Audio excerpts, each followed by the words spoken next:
I'm sorry about that. The video ended. I guess I'm back on now. I'm not sure, but I'll just continue. So this is a star magnolia. So when these petals open up, they do resemble a very beautiful, multifaceted star. And you may not be able to see it, but they're more open at the top than they are here down below. But this is the star magnolia. So we're going to be walking through this lower half of the nursery. Sometimes we have problems connecting with the internet out here because it's so rural, so try to keep track of that. So we have some very early flowering cherries down here. These cherries have been flowering for probably about 8 weeks already.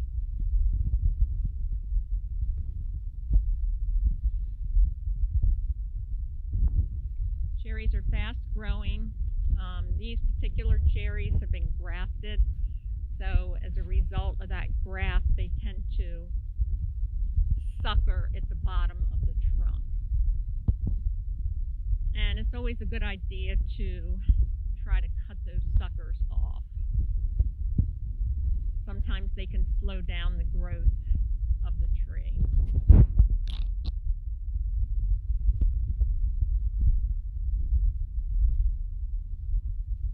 So this is what's meant by suckering right here at the base. It's a good idea to cut these off when the tree is not actively growing. So a good time to prune is in August during a summer dormancy or in the winter time. So this is a beautiful early flowering cherry down here. This is called the autumn flowering cherry. Because trees do go into a summer dormancy, sometimes that will trigger them to rebloom.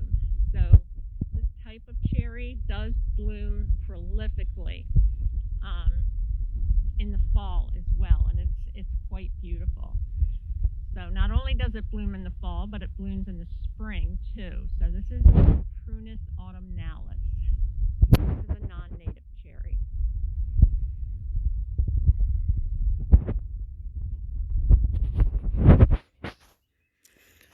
So pretty soon the dogwoods are going to be blooming. The dogwoods that we're most familiar with are the native dogwoods. Cornus florida, which is the eastern dogwood that gets the big white flowers on them. This is an unusual dogwood up here. I guess you can see it. It has yellow flowers on it, but this is Cornus moss.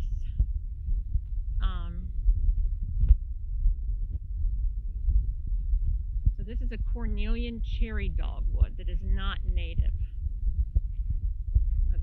This particular tree has been blooming for about 2.5 months because we had such a mild winter this year. And trees, the flowers on trees will last longer as long as the temperatures don't freeze at night. So this is Cornus moss, and this is a non-native.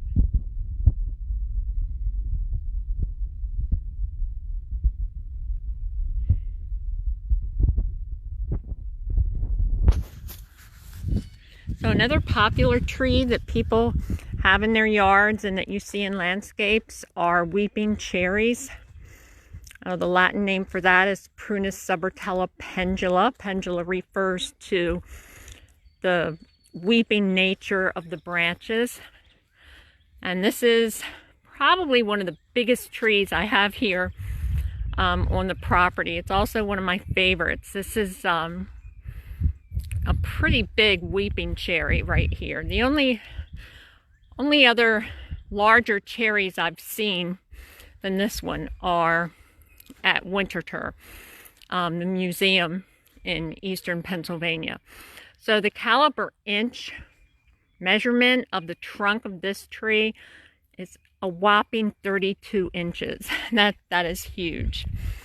This particular tree has been grafted, and you can see the graft union right here. That's what this is.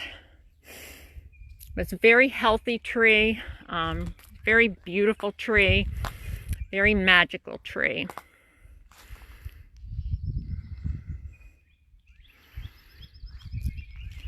So the next trees to bloom, and I was really surprised to see this the other day when I was walking down here, but the redbud trees are really budded up, and they're starting to show color already.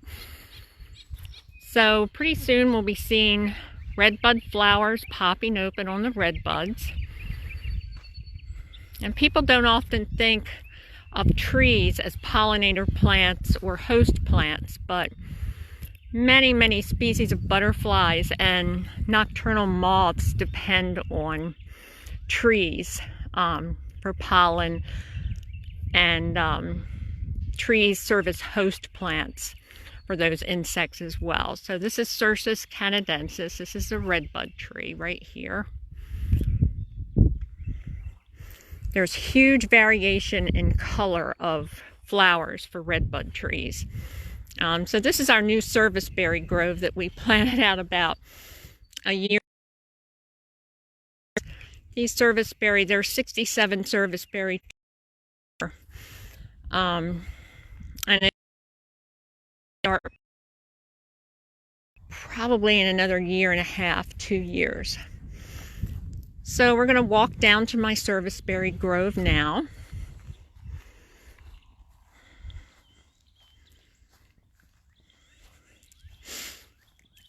So thanks for joining in.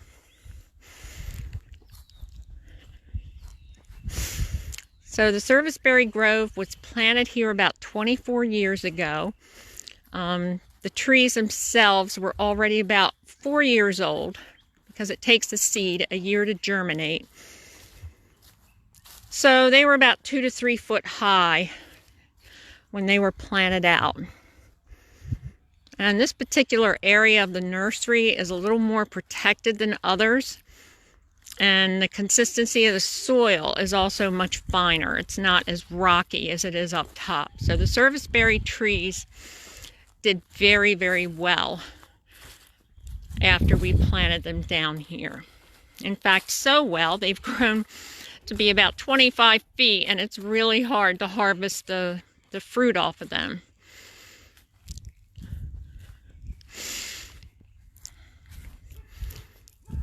So if you see that smoke in the background, that's just us burning brush today. So we've been pruning as we can get into the field. So these are the serviceberry right here. And despite its very open, delicate appearance, serviceberry is a very hardy tree. Botanically speaking, it's classified as a tree. It's a low branch tree. They do tend to sucker just a little bit, but they don't sucker from the roots. They sucker, they continuously want to put out lower branches. So these serviceberry, they were radically pruned about 2 years after we planted them here. I believe that when you prune trees radically and hard when they're younger, it saves you from having to do it as they get older. So this serviceberry grove, oh, there's a herd of deer going through there. Oh my gosh, it must be about, I don't know, 30 or so deer. They do like to come through. So this is Amelanchier canadensis. Amelanchier is the group. Canadensis is the species name. And the species name is always indicative of some type of characteristic of the plant. So when you hear the word canadensis or virginiana or americana or something that refers to the continent of North America, it means that that plant is native to this continent. Although not all native plants have a species name that refers to the geographically to the continent. So Amelanchier canadensis, that is the predominant species that is native to this area. So there are two schools of thought about that, about it being native to Pennsylvania. Some people think that serviceberry has completely disappeared from the wild around here. I know that's not true. I do have it in my woods. I've seen it in this part of the county, which is south central Pennsylvania, intermittently here and there, but it is definitely not as prevalent as it used to be. And I think that's due to several reasons. Probably agricultural spray, agricultural drift, and a combination of poor logging practices. Which, in my opinion, logging really does destroy the understory. So serviceberry is native to every state in the continental United States, but different species overlap different states. So you don't always see the same species in every state. So the serviceberry is a small fruit.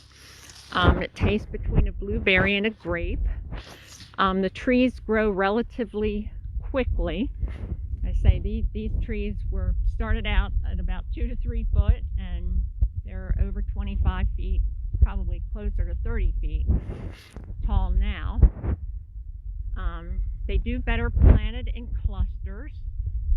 These are seedlings, so each tree exhibits a slightly different appearance and has a different quality about it. Some of the berries on some trees taste better than others. Some are a little bit bigger.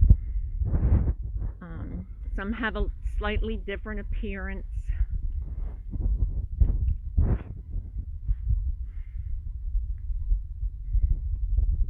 So when these are in bloom, it looks like just a very low forming cloud here in the nursery, because the flowers occur all at the top. And they're really slow to bloom this year, which is a good thing. That means that if we get another frost, they won't get frozen, and hopefully they'll all get pollinated, and we'll have a good crop of berries up there at the top. So in the warmer days in April and May, in the morning, it sounds like every bird in the world is down here. Over 30 different species of birds like serviceberry. In fact, I can't think of anything that doesn't like serviceberry. I've come down here and I've seen possums, I've seen raccoons eating the serviceberries, I've seen deer eating the serviceberries, and like I say, every bird in the world is down here in the springtime. So here's a serviceberry with a lower branch, and I might be able to get up here so you can see what that looks like.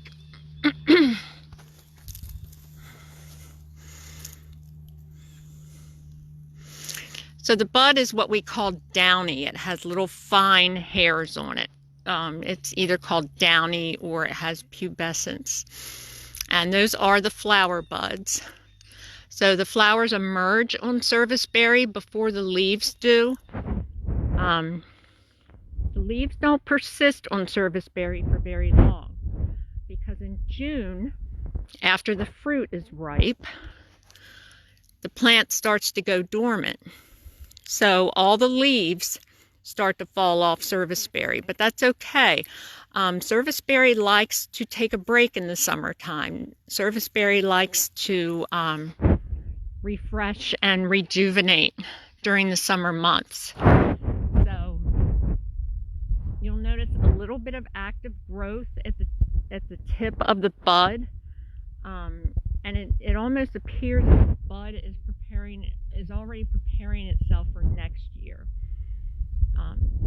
So again, I usually get a lot of phone calls around that time of year. All the leaves on my serviceberry are turning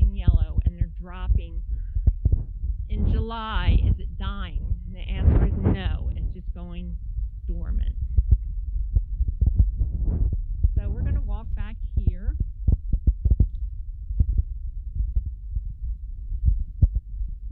Hey Renee, I see you. I'm going to show you my pollinator meadow here. So this used to be a hay field. I used to grow my own hay.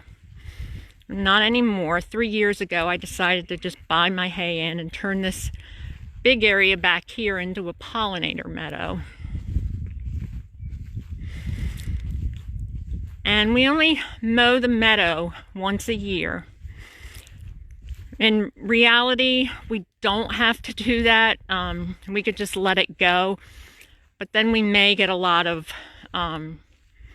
invasive tree seedlings come up. So mowing is a really good way to keep the invasive tree seedlings out. So this is the pollinator meadow, and in the summertime this is nothing but wall-to-wall milkweed. I mean, and it just came up here on its own. I didn't do anything special to it. We didn't seed it. So in this meadow, milkweed has appeared. Asters, native asters have appeared. Little blue stem, big blue stem, those are both native grasses. So it's amazing how nature can recover when you stop fooling with it, which I think we're starting to see in these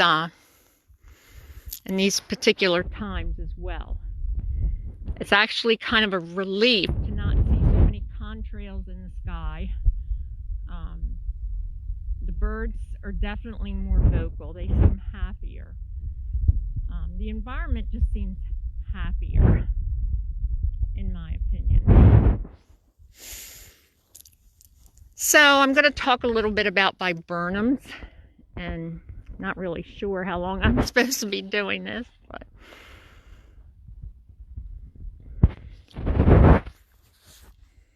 so viburnums are really good native shrubs to plant.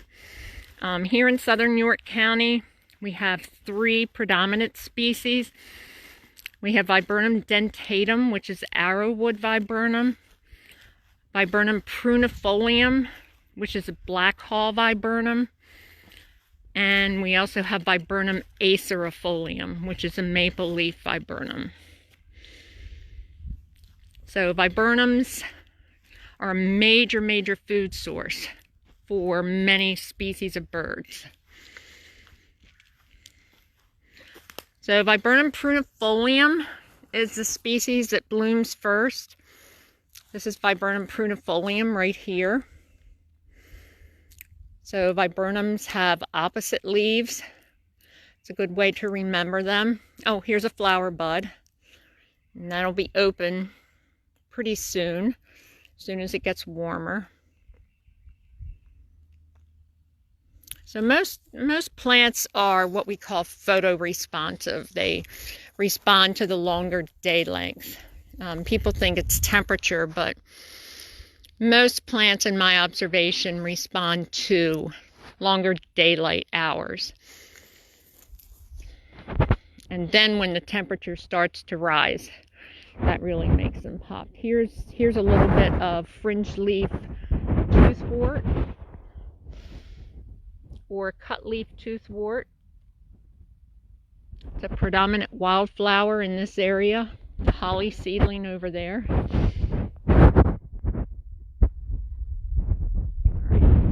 down the path here in the pollinator meadow. And then we're going to look at some more trees on the way.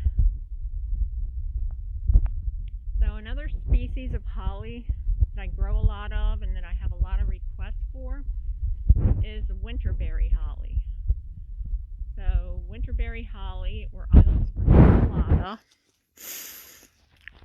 is a deciduous shrub. So it means it loses its leaves in the fall. And a lot of nurseries and garden centers like winterberry because they sell the bare branches at Christmas time. Well, I just had a question today on another Facebook page about why aren't the birds eating my winterberries? Well, a lot of the winterberries have been hybridized because people think the bigger the berry, the better.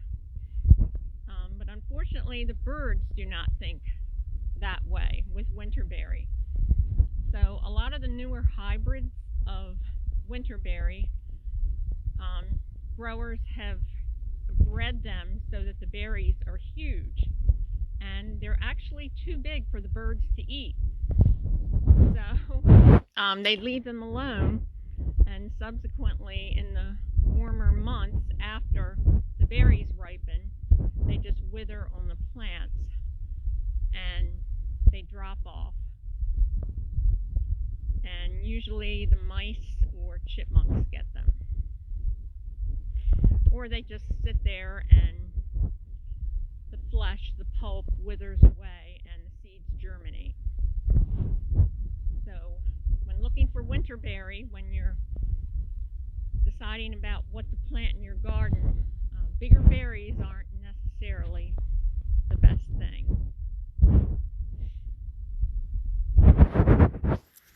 And this is a row of winterberries right here. Some berries are also harder than others, so they take a while to ferment before the birds like them.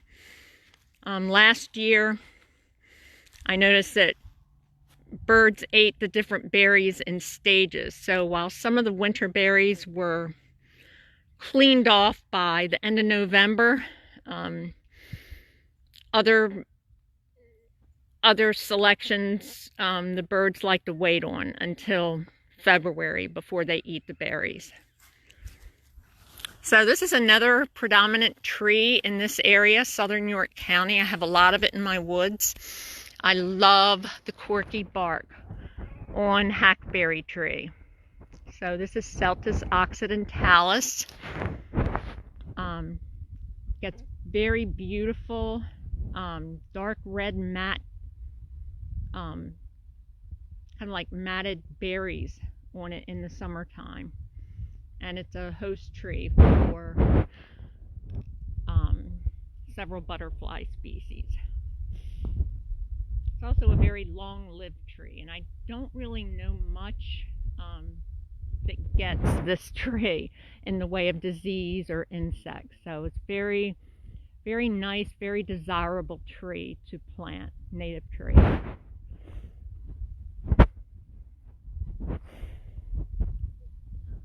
Oh, I wanted to point this one out. This is witch hazel. So this is the native witch hazel. This is not like the witch hazel that bloomed about a month ago or so.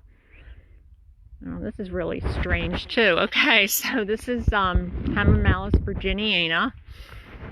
It appears that the flowers have persisted on this all winter, probably because it didn't get very cold and they didn't freeze off. So these are seeds from last year. I like to call this the popcorn plant because every time we collect seed on this, we put these capsules in a paper bag and they just pop out into the paper bag. They actually explode. But it's a fun plant. I sell a lot of this plant. It is the species that the witch hazel astringent is actually extracted from. It's a beautiful plant because it blooms in the fall when not a lot of other things are blooming. And it's great for late pollinators. Cats. Come on, sweetie pie.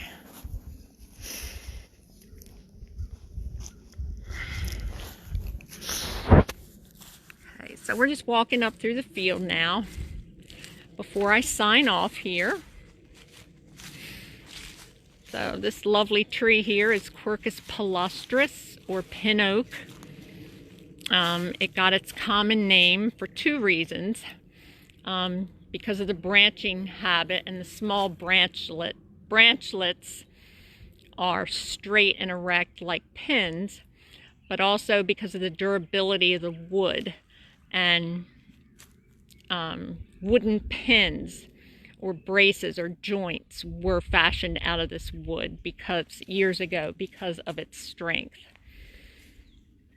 So if you do decide to plant a pin oak, it's an extremely fast-growing oak. It's very hardy, but watch out. You do want to limb the tree up because they're very difficult to mow under.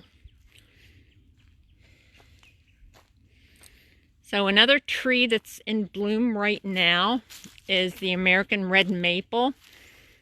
I don't know of any other tree that has as many selections in the horticultural industry as American red maple. There are hundreds of selections of red maple, and that is due to the great variation in growth habit, fall color, and flower color. So these blooms are way up top. I'm not really sure if you can see them or not. So with the maples, silver maple blooms before red maple, and silver maple has actually finished.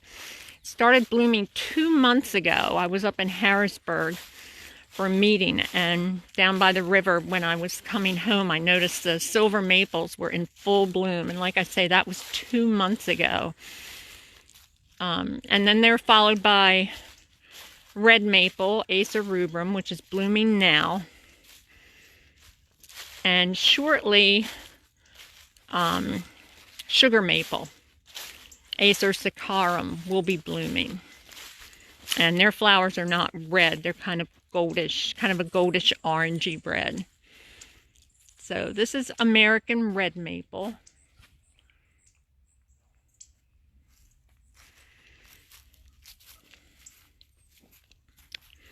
And over to my left here, I have Taxodium distichum. This is a bald cypress.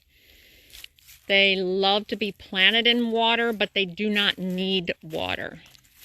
Again, it's a very wonderful native tree, very long-lived, very majestic looking tree.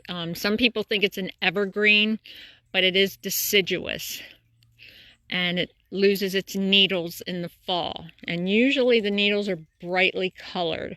They're yellow to orange.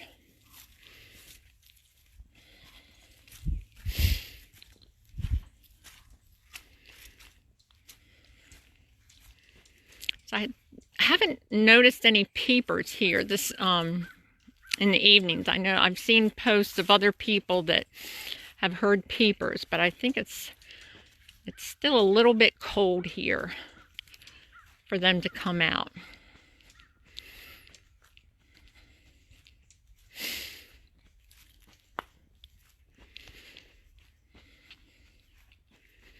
So another one of my favorite native trees, well, they're kind of like all my favorite, is the yellowwood tree. It's Cladrastis lutea. And it's not native specifically to this area, but farther south. It's a legume. It's a member of the legume family, so it gets beautiful panicles of white and yellow wisteria-like flowers on it. And once you see one, you will never forget it. It's a very long-lived, very tenacious species. For some reason, they tend to do very well in urban areas. I know of about a dozen that are planted in Baltimore City, and they've been there for probably close to 150 years. So this is the yellowwood tree. They're very, very slow to emerge with new leaf growth. This is a yellowwood tree. And branching structure is almost webbed. It's just a very, very unusual, very beautiful tree. Okay, we'll look at one more and then we'll be finished. I love to tell the story about this tree.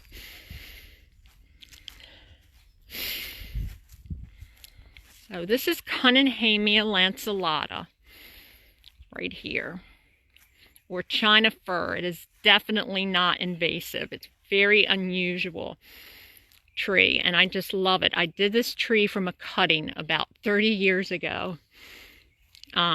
So when I took the cutting, it was only about this long, 6 inches. And I had 3 of them, and they all rooted. So as the trees grew, I sold 2 of them. And then I brought the other one up here with me to plant it. And it just went crazy. I mean, it's about 35 feet tall now. And I came down here one day, a couple of springs ago, and I kept hearing this chattering. I couldn't figure out what it was. I thought it was a bird. And I looked in this tree, and here was this huge nest made out of horsehair that had a side entrance on it. And I thought, what in the world is making that nest? So I took a picture of it, and I sent it to my friend, who at the time was a naturalist at Fort McHenry. And he said, that is a red squirrel nest. I was amazed. I had never seen a red squirrel nest. And then I started educating myself about red squirrels and found out that they're very sociable and very talkative, and they like to be around people. So I came down here because I was determined to see the red squirrel, and finally my patience was rewarded, and they're amazing little animals. So that's a neat story. Well, I hope you have enjoyed this. This is different for me. Not used to doing things over the computer like this. And I hope everybody stays well and healthy. And if you're not my friend on Facebook, you can send me a friend request, and I'll be happy to answer any questions you may have about trees. So stay safe and stay healthy, everyone. Thanks again, Erin. Bye-bye.